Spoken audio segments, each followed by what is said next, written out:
Question number 13.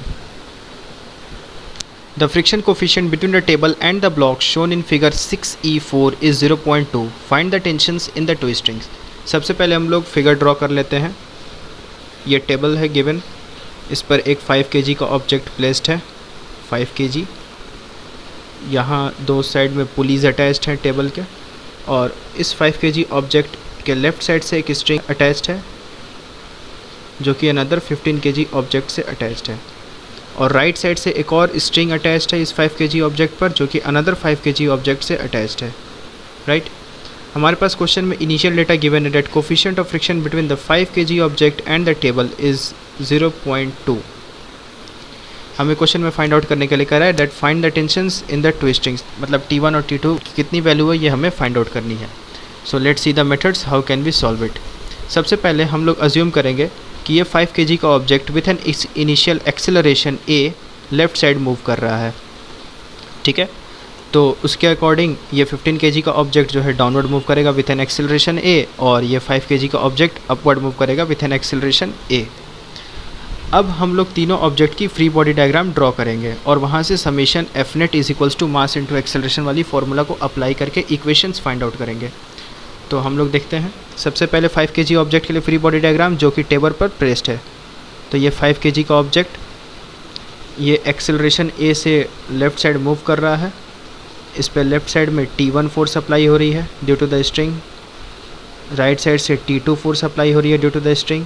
अब ये object left side में मूव कर रहा है तो इस पे जो फ्रिक्शन होगी वो इसके मोशन को अपोज करने के लिए राइट साइड में एक्ट होगी, that is friction small f. Upward force normal due to the table and downward force mg due to the अर्थ.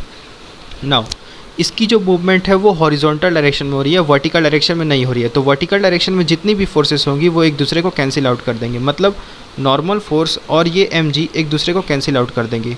तो normal will be equals to mg, एक दूसरे को कैंसिल करने के लिए तो नॉर्मल की वैल्यू को निकाल लेते हैं. Normal is equals to mass that is 5 into G की value 10, that will be equals to 50 newton. चलिए बढ़िया. अब हम लोग अप्लाई करते हैं therefore summation F net is equals to mass into acceleration in the horizontal direction. तो horizontal direction में कौन कौन सी फोर्सेस हैं? T1, T2 और F. तो यहाँ पर क्या हो जाएगा? T1 minus T2 plus friction is equals to mass into acceleration. तो T1 माइनस T2 फ्रिक्शन की वैल्यू कितनी होती है? Mu into N is equals to mass into acceleration. T1 minus T2 minus mu की वैल्यू हो गई 0.2 into normal की value हमने कैलकुलेट की है 50 न्यूटन. तो यहाँ 50 will be equals to mass की वैल्यू इसमें 5 kg इंटू a. तो यहाँ से आ जाएगा T1 minus T2 minus 10 will be equals to 5a. थोड़ा और सॉल्व कर लेते हैं. T1 minus T2 is equals to 5a plus 10. Right. ये हमारे पास फर्स्ट इक्वेशन फाइंड आउट हो गया, इक्वेशन नंबर 1. अब हम लोग फ्री बॉडी डायग्राम ड्रॉ करेंगे 15 kg ऑब्जेक्ट के लिए. तो ये हमारा 15 kg का ऑब्जेक्ट है. 15 kg. इस पर upward force T1 due to the string वो अप्लाई होगा, downward force mg due to the earth ये अप्लाई होगा, और ये ऑब्जेक्ट डाउनवर्ड मूव कर रही है विथ एन एक्सेलरेशन a. तो देयरफॉर यहाँ पर summation F net is equals to mass into acceleration apply करेंगे. तो एफ नेट कितना हो जाएगा? mg minus T will be equals to ma. तो m की वैल्यू हम लोग पुट करेंगे 15 इंटू जी की वैल्यू 10 माइनस टेंशन कितना है इस पर? T1. यहाँ mg minus T1. T1 will be equals to mass that is 15 into a acceleration. तो यहाँ से सॉल्व करने पर आएगा 150 minus T1 will be equals to 15a. right. तो T1 will be equals to 150 minus 15a. यहाँ से हमने T1 की वैल्यू को फाइंड आउट कर लिया इन टर्म्स ऑफ a. ये हमारे पास आ गई सेकेंड इक्वेशन. अब हम लोग इस 5 kg ऑब्जेक्ट जो हैंगिंग था इस वाले की ऑब्जेक्ट की फ्री बॉडी डायग्राम ड्रॉ करते हैं. तो ये हमारा रहा 5 kg का ऑब्जेक्ट. इस पर ऊपर में टेंशन T2 अप्लाई हो रहा था, नीचे में mg due to the earth, और ये ऑब्जेक्ट अपवर्ड मूव कर रहा था with an acceleration a, right. तो यहाँ पर लिखेंगे therefore summation of F net is equals to mass into acceleration. तो एफ नेट यहाँ पर क्या हो जाएगा, T2 minus mg will be equals to mass into acceleration. तो T2 माइनस m की वैल्यू 5 इंटू जी की value 10 will be equals to 5 into a। तो T2 minus 50 will be equals to 5a, right. यहाँ से आ जाएगा T2 will be equals to 50 plus 5a।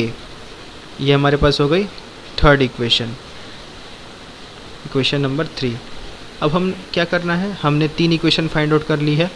तीनों में हम ये देख रहे हैं कि T1 की वैल्यू 150 माइनस 15a है और T2 की वैल्यू 50 प्लस 5a है। ये दोनों वैल्यूज़ को हम लोग इक्वेशन नंबर 1 में पुट कर देंगे और वहाँ से एक्सेलरेशन की वैल्यू को फाइंड आउट कर लेंगे। तो पहले तीनों इक्वेशंस को एक साथ एक जगह पर लिख लेते हैं। तो फर्स्ट इक्वेशन हमें मिली थी T1 minus T2 is equals to T1 minus T2 is equals to 5a plus 10, 5a plus 10। Second equation हमें मिला था T1 is equals to 150 minus 15a, और थर्ड इक्वेशन हमारे पास थी T2 is equals to 50 plus 5a। अब हम लोग T1 और T2 की वैल्यू को इक्वेशन नंबर 1 में पुट करने जा रहे हैं। तो यहाँ से हम लोग ऑब्ज़र्व करेंगे that 150 minus 15a minus T2 की value 50 plus 5a is equals to 5a plus 10, right. तो यहाँ हो जाएगा 150 minus 15a minus 50 minus 5a is equals to 5a plus 10। यहाँ से हो जाएगा सॉल्व करने पर 150 minus 50 that is 100, minus 15a minus 5a that is minus 20a is equals to 5a plus 10। थोड़ा और सॉल्व करेंगे तो यहाँ हो जाएगा 90 will be equals to 25a। Calculation आप लोग देख लीजिएगा, मैं थोड़ा फास्ट कैलकुलेशन करना हूँ। एक्सेलरेशन 90 बाई 25, थोड़ा सा और सॉल्व करेंगे तो 18/5 मीटर पर सेकंड स्क्वायर ए की वैल्यू आ गई। अब देखिए एक्सेलरेशन की वैल्यू पॉजिटिव आई है, इसका मतलब जो हमारा अज्यूम्ड डायरेक्शन ऑफ एक्सेलरेशन था यहाँ पर ए, ये हमारा ट्रू है। अगर एक्सेलरेशन की वैल्यू नेगेटिव आती तो जिस डायरेक्शन में हमने एक्सेलरेशन को अज्यूम किया है उसके अपोजिट डायरेक्शन में मोशन होता, मतलब एक्सेलरेशन की जो एक्चुअल वैल्यू होती है इस डायरेक्शन में होती अगर एक्सेलरेशन की वैल्यू नेगेटिव आती तो। लेकिन इस कंडीशन में एक्सेलरेशन की वैल्यू पॉजिटिव आई है, मतलब हमने जो अज्यूम किया है वो सही अज्यूम किया है। अब क्या करेंगे, हमने टेंशन T1 और T2 की वैल्यू को फाइंड आउट करना है। तो हम लोग क्या करेंगे, एक्सेलरेशन की वैल्यू 18/5 मीटर पर सेकंड स्क्वायर को T1 और T2 में पुट कर देंगे, जिससे T1 और T2 की वैल्यू आ जाएगी। तो मैं फाइनल वैल्यूज़ यहाँ पर लिख देता हूँ। Therefore T1 is equals to 150 minus 15a that will be equals to 150 minus 15 into 18/5। इसको सॉल्व करेंगे तो आंसर आएगा 96 न्यूटन। ये T1 की वैल्यू फाइंड आउट हो गई। T2 की वैल्यू फाइंड आउट करेंगे तो therefore T2 is equals to 50 plus 5a। तो 50 प्लस 5 इंटू 18/5, जब हम लोग इसको सॉल्व करेंगे तो इसकी वैल्यू आएगी 68 न्यूटन। सो हमने क्वेश्चन नंबर 13 को सॉल्व कर लिया। Now let's move ahead to question number 14। Question number 14. The friction coefficient between a rod and the tire of a vehicle is 4/3. Find the maximum incline the road may have so that once hard brakes are applied and the wheel starts skidding, the vehicle going down at a speed of 36 km per hour is stopped within 5 meter. सबसे पहले हम लोग question में दी गई situation के according एक diagram draw कर लेते हैं।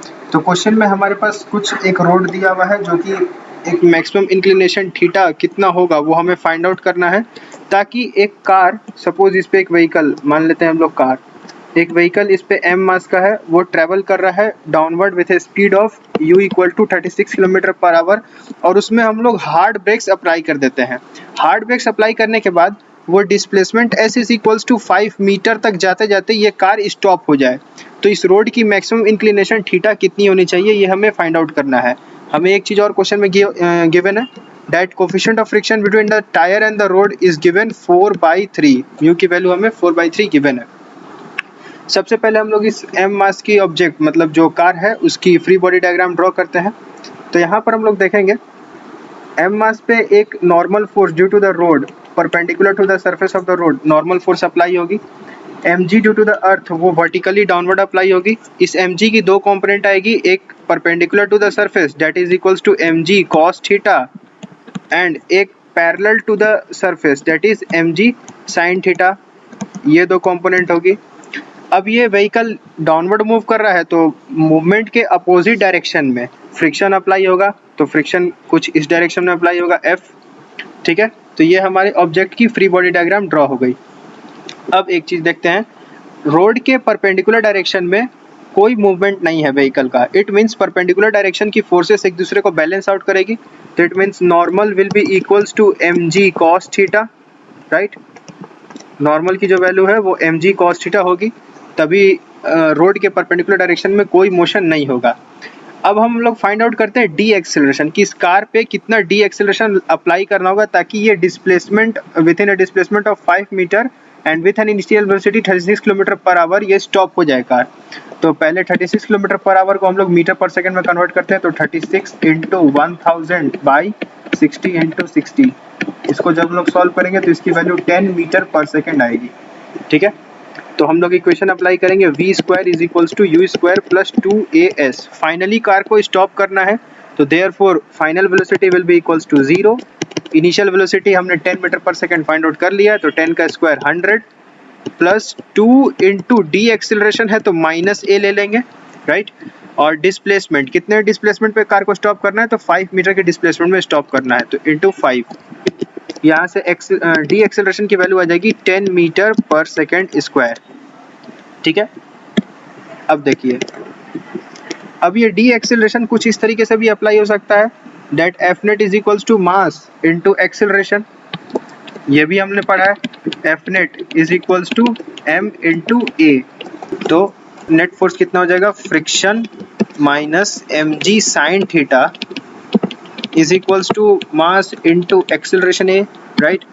तो फ्रिक्शन की वैल्यू कितनी होती है, mu into normal minus M G sine theta is equals to mass into acceleration A, right.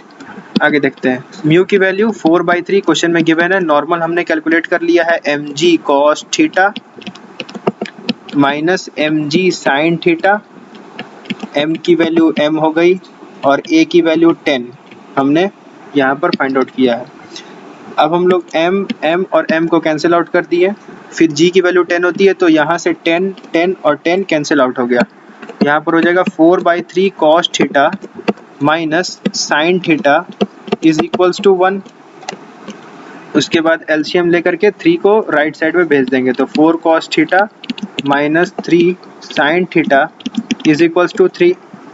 अब हम लोग एक थ्योरम जानते हैं, sine square theta plus cos square theta is equals to 1। तो यहाँ से कॉस की वैल्यू कितनी हो जाएगी in terms of sine, cos theta is equals to 1 minus sine square theta का अंडर रूट। अब बस कॉस थीटा की जो वैल्यू है in terms of sine theta उसको हम लोग इस इक्वेशन में पुट कर देंगे। तो हम लोग फिर से यहाँ इक्वेशन को फ्रेश लिख देते हैं, 4 cos theta minus 3 sine theta is equals to 3। बस cos theta in terms of sine theta put करना है, तो 4 under root of 1 minus sine square theta minus 3 sine theta is equals to 3। अब 3 sine theta को RHS में भेज करके both side whole squaring करते हैं, तो 4 under root 1 minus sine square theta is equals to 3 plus 3 sine theta. अब both side whole square करेंगे, तो 16 into 1 minus sine square theta is equals to 3 plus 3 sine square theta का whole square, मतलब a plus b का whole square, तो a square plus b square plus 2 into a into b that is 18 sine theta. अब हमें normal mathematical calculations करना है, तो 16 minus 16 sine square theta is equals to 9 plus 9 sine square theta plus 18 sine theta.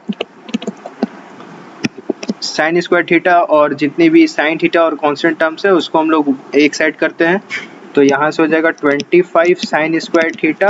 मैं direct calculation कर लेता हूँ, आप लोग देख लीजिएगा, plus 18 sine theta -7 is equals to 0। ठीक है, अब हम लोग क्वाड्रेटिक इक्वेशन की डिस्क्रिमिनेंट मेथड से जो रूट्स निकालने का फॉर्मूला होता है that is -b plus minus root under d by 4a, वो को हम लोग यहाँ पर अप्लाई करेंगे। तो sine theta is equals to -b plus minus root under d की वैल्यू होती है b स्क्वायर माइनस 4ac, तो 18 square minus 4 into a into c by 2a, 2 into 25। ठीक है, तो यहाँ से हो जाएगा sine theta is equals to -18 plus minus, जब हम लोग इस पूरे टोटल टर्म को सॉल्व करेंगे 18 स्क्वायर माइनस 4 इंटू 25 इंटू -7 का अंडर रूट, इसको इसकी वैल्यू आ जाएगी 32 बाई 50। अब हम लोग पॉजिटिव साइन को लेंगे, नेगेटिव साइन को इग्नोर कर देंगे, पॉजिटिव साइन को ही सिर्फ लेंगे यहाँ पर। तो पॉजिटिव साइन लेंगे तो sine theta is equals to -18 plus 32 by 50। हमने यहाँ पर नेगेटिव साइन क्यों नहीं लिया? अगर नेगेटिव लेते तो आप लोग जानते हैं ASTC रूल, ASTC रूल मतलब यहाँ पर सारी ट्रिग्नोमेट्रिक रेशियोज पॉजिटिव होती है, यहाँ पर सिर्फ साइन और उसका रिवर्स कॉसेक वो सिर्फ पॉजिटिव होता है, यहाँ पर tan और उसका रिवर्स कॉट, और यहाँ पर कॉस और उसका रिवर्स सेक, ये सभी पॉजिटिव अपने अपने क्वाड्रेंट्स में होती है। ठीक है, तो साइन थीटा की वैल्यू नेगेटिव आ जाती है। अगर हम लोग -32 लेते तो नेगेटिव आती, तो मतलब या तो वो थर्ड क्वाड्रेंट में होता एंगल, या तो वो फोर्थ क्वाड्रेंट में होता, तो ये ऑब्ट्यूज एंगल से बड़ा हो जाता।